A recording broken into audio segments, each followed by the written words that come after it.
Miyam kita ma ai ngasi wari ama ligi ko. Ai Imphal lai ngai imanaba amaga loktak pat koi ba chatlu si haina chat bagi wari ko. Loktak pat koi bagi wari si ai libi ge. Kem nok ning mane miyam yang biu ko. Nong ma sa ai Imphal lai imanaba sa Imphal lai ko tarung langol da. Ai lai mo na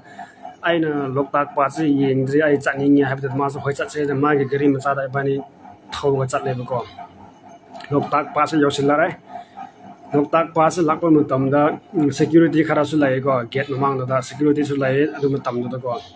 he thau bage driver me yam do pareng lep ga lai ram me ba iban lakpa matam da iban se gari se khame do ga manung chang ni ba ko do river do yeng se na bani lai lakpa matam da he thau bage driver nupa ma da ngon approach ho ga hai ba ko na bani he tong ge ra hena ma na hang ba aina hoi try toning ai hi tong re du ga loktak so udi ngasi ni hi tong ge na lak ni hi tong so bu man ka ya pi ga na hangge mo na go den man hera do de distance ge lai re ha go nang na yam lap no thoning de maman no khra ta ngani du bu kitang sang bu de pa sa tre lawe ha ba pa sa tre ge se bu yam lap ke ha ga se de gi nga yam lap te bu ko sa tre gi distance do aina hangge mo aina hai mo da yam tang ma le khra taw ha bu ko aina Sidi normal rate ni hai mi atop so dum tong nai hai ba phare do de aina hai ko phare do de ai hi so tong ding si try taw ge do nang si ai yeng ba ta re na iban se discuss taw re ko do adu matam do da imana ba se letrin chatning ba ko ma se mapuk na ba ma le ba ma na hangi hi so tong oi se aina tangman le hai bigi ba imana ba se paisa da pamui hi se tong oi se ban dum koi ba chat le ga asa po cha ga to se hai ba ko ma na ko nang paisa la ma ga nang paisa ma hang no do hi to mu su nu mai ta ba ni e sing do phat ti do na tangman le ba ni hi se tong oi se na ba ni discuss ro le ma da asa po cha ga koi se ni ko ai ni tong ning ba hi do ma na ban hai asu de ai letrin chat ning e toilet se kada lai bra han mana hangi mo ko driver nu pa do na hangi na ba ni hi tong ga tong wai dra hangi ko na ba ni hi tong wai dra hayo hai ba adu mo tam da ai ni hi je tong ning mo ko imana ba tong ning da ba ado mana letrin chat ning ko do ai na u ra ga ai ni hi se tong lo roi hai de letrin do phangoi ba ko adu na masang ai yeng ba mana khom hang ni mo ke mai do red color oi ra ko sang lai ba do ai hoi tong ge la hai bi ro letrin ga lai gi hai na ai na hai ra mo ngam da maning da chango hai maning ai khoi chang sil le lai ra me letrin su ko ma se chang kre relief taw kre mu thoe do ga hi do tong e lepa sa tre gi distance do minute manga phau tong ni mo ko ai khoi anok bo oi bi ra khang de tangman le mo ko hi to mo gi man do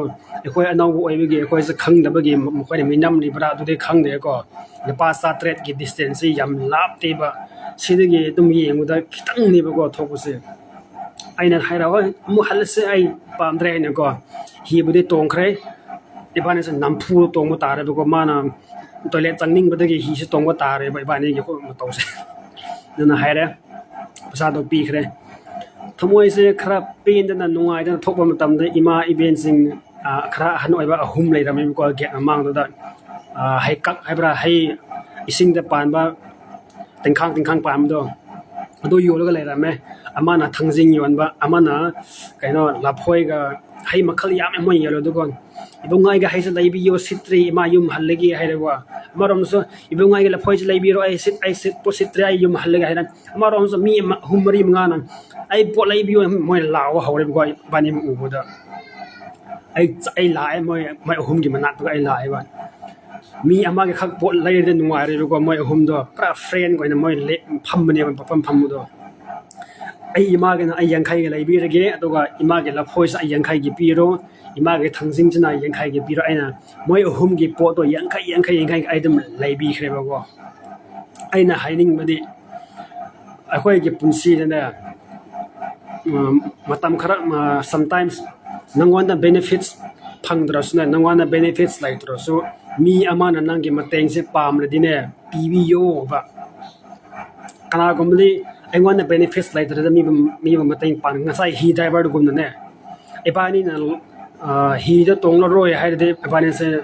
khom ham se phangoi bu ko le trin se koi phangoi ba adu ne nangwan da benefits lai tro su mateng pang ba hai bu thamoi de thok ni bu ko mateng pang ba hai bu se koi benefits ga ma koi khin ga da bani khaloi da bani nangwan da benefits lai tro su mi nangwan da mateng pang bi yu hai na changa adine koi mateng pang mi ba ta ba ko mi oi bu oi de no ma nang su mi gi mateng pam ba matam lak ni ba ko khodong cha da ma thok ni ba nang isu mi oi ba pansi hai bi se nang si ina khon mai yai nang hayeng chak cha ringa lai da bu su yai ko khoi punsi se kuba khunam hai bra mai tai gi proba ma adu ka cha mana bane adu ne nangon da benefits lai to so nangon na profit lai tra so mateng pang ba makai ya ba makai de khoi du mateng pang si ko tourist spot hai oi ge da bazar da oi ge da ko charge da oi ge da lai sang da oi ge da salu phang kuting mak da mi amade nangon na mateng mi amade nang gi mateng pam ba mi dum lai ge ne ko khoi pun chi de ko mi khara na pam dro su mi khara na de nang gi mateng yam pa na lai bu su yaw ga ne ba nang gi pun chi da mateng pang bi yu hai ba khoi de benefits phang dro su khoi ge sentong phang dro su ne mateng pang ba help hai ba se batam kuding mak ta khoi return do khan da na khoi mateng pang ga da bani zapi khai de ko tribal oi ga mai tai oi ga pangal oi ga khoi hinglingai de ne mi ama nung si lai se ba misunderstand tau ka ba wahe da ko sijin na gumsi media da ko kai pun na nung si chana lai se sina ai ge wari se ko ai na hiding bode ai ge point se ne nangon da benefits lai ta de mateng pangning de nangon da sintong phang tra de nang mi ngon na mateng pangning da habe wa khan do ka dok piu ai hai jan ngi ma ben sing ko ai ge brother sister mayam ai bo support tau bi re ba like nam bi re ba ai ge process share tau bi re ba mi am bo ne yam thakat chari ai na ko thank you very much and ngasi de ai sunday ne church se satre ngasi ko waman na ngarang theng su hala e lau du ising leiram de bagi ising ngai ga ngarang do hing nung dang hala im ko lau du ko adana ngasi da video san ngai lai de bagi ai wari kitang lai jage nan la pone lokta koi bagi wari lokta koi ba chat bagi wari ko imphal se yam nungai be imphal se paisa bu lai de imphal se yam nungai ba ko na pham ju phajai ing su ingi chik chu chi paisa pa de na imphal de lai ba du ngai bu aina sat ta ba se hoje aduma tam du de ne aina lapam tam da kaziringa anate kaibulam jam national park chat le ko kaibulam jam national park chat le ai gi wakhan de kaibulam jam national park hai ba se sa mayam le ram do man bu ko iman mana ai ba pure ba gari ma cha da ticket lo re change ai gi wakhan de kaibulam jam national park se sa mayam lai ram godra hai la ga jungle ko aina hangi mongon da sidi bu sa lai da bro aina sa lai da bro hai ba moi ko sidi de animal lai te sidi de national park ni hai ba ko pa kha le ram me adoga singda ka khala ga vernacular ko yeng ga ne kaino saji sangai hai ba do oi ado khak yeng ga mo ai lai ba ko ai ga wakhan de kaibulam national park se sa mayam le ram do man ba aduna adoge ticket entry gi sipai ani so ekhoi nune saita ma so lai ramba male nepani ka ji lakno hai ba ko rongmai ra hai no hoi ai rongmai ne ipani rongmai ne na katai rom ni lakno ai na nune sai di hai us ai so nune da hi tara mu le ram hi ma na hai ba ko ma so im hara hai ba de khangna bi khanga dra so lai pham do kitang khangbi so mi sen mingona se nungsi bu dum po ai bu ko ai su nongona su hoja ai example da ai nim phala le ramai bu ko ando de hita mam tam da mayang oi gara sipai oi gara imphal da le ramba mi na nongona herak pam tam da ai imphal da le ramme har de nang nungsi po ai bu ko do ka sam da bune adu we kaibulam national park gi chokidar ani entry pham nu pa ani do sipai police ni bu ko ai so lai ramme noi rongmai noi tribal se mi yam pha bane bapuk min sawi hai ba ko ai so none da so chahi taramuk le rami man so hai ma se bu yam phai ko gari pro ka chang hai man gari sa tham ga ya gari pro ka chang nang chapa ngamoi nang wa ga gari da pusal wai na gari am sa dam tho cha de na sa pak manung da ko du ga dam koi ga la ma so hai yang ngan cha lo ko amung la ko hai ra mo police pa da so ko ma mi yam phai ko in stop pi yam sumi phabam samale mage wangang do yam iktam pam mage wangang do ing tak payam mal le bako mi ngangom tamda respect lai bodo mi khara de police ni haraga phau sabda mong lai de bako mage wangang do yam respectful ta bada yam thmoi pe le bako aduni na aina pam se police oigara leader oigara public ama bawa ngangom tamdine nangi wa haido public na tam tam na pungning da sut to na wa haida ngangbi yo ba aphau sabla to wi nu police oigara mla oigara koi public se lai begin khoi se hingni bane ko na khoi lai be de khoi se hing mane public ga khoi leader se pul le dine mi ma bo respect to de khoi ge lam se yam phasana lai ge ne ki yam phana yam ing chik na lai ge ne ba ko ai so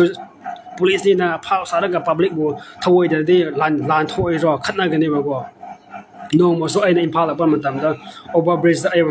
video nam ga le ramani ba ko da bazar ge police ma se bazar police ha tare nong mai pai da police lathi pai police do a se ma phau sa ba ko aina la aigon la nang na nam mi do aigon da ra he nang se CID ra man hang la ba ko nat de ai manipur lak da ai view se dum nam ni ha de man khoi ge phone check to re ba ko man mai na ha man ha ra khoi game cha chen khoi game da la ha na ko adu nimit da no khoi gi leader do khoi rongmai ma chaw e ramba ai la ga ibunga kri no ha ga mana ai na overbridge ai na video namlam bane ado mana mangwana video nammi hina ingona paisa piu ha ra pa ana ha ba ko madu police ni pa do yam ikai khra ai na mongwan hai no khoi gumba mi lai badagi khoi lai bak se ya da bane asumba da to paisa khitang phange ra na angona taw do nang phangoi ana hamona haiba ko adun meta police mam khoi captain do khoi rongmai gi mi oira mi ba ai iche gi husband do police ni ko iche gi husband do police ne ma khang da bane ko ado ai hairam ne ba adun phare phai salo slo ai cha mu cha de ko chini police amo oire na bazar da lambi mata da khame yolo ga le ba ima hanu yam hanu ba bi ma lai ra me ko ma te phapat leng mangam da bagi police na pru la bam tam ma se chen mangam da ko ma tak tam la bam tam ma ge khaben ge basket do police la ga ne kaw thok ni ma khaben ge basket do ko to ima ahan ge basket do lambi da khaben pum chai chai ra bani to ma la ga kap na pi ta na khaben khul ga le ra mo to yang dem nungai te ko to ai chang ma ya da ba yam sok ing ge du ni na ma do ke police do madu gi police nu pa do mi phat ba hai ta ko mi usit thwai da ba ma pun si de na ka dong sama se aphabam to oi rai ima do kyam nung si bra yang ma pi tar ikai bo su yawi ma pi tar ga ma khamen khulo le ra mo do ai yeng ma ngam de ko do ai hek chang de ngona ma phu ne ba chini madu gumba mi yam na khara authority level mi yam na khare yisin biu bazar si yam saulang e ko bazar lapam tam dang e khoi chingmi na ga yam sit ba odun tawi ko madu kum khoi lai gum si ba chingmi oigara tammi ora khoi chap manan tri tawsi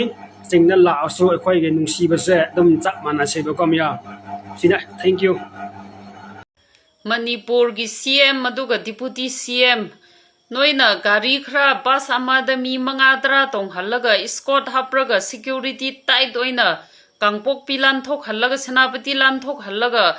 Manipur si peace porak ka daure ekhoi praja gi damakta aphaba tawe haina utli budo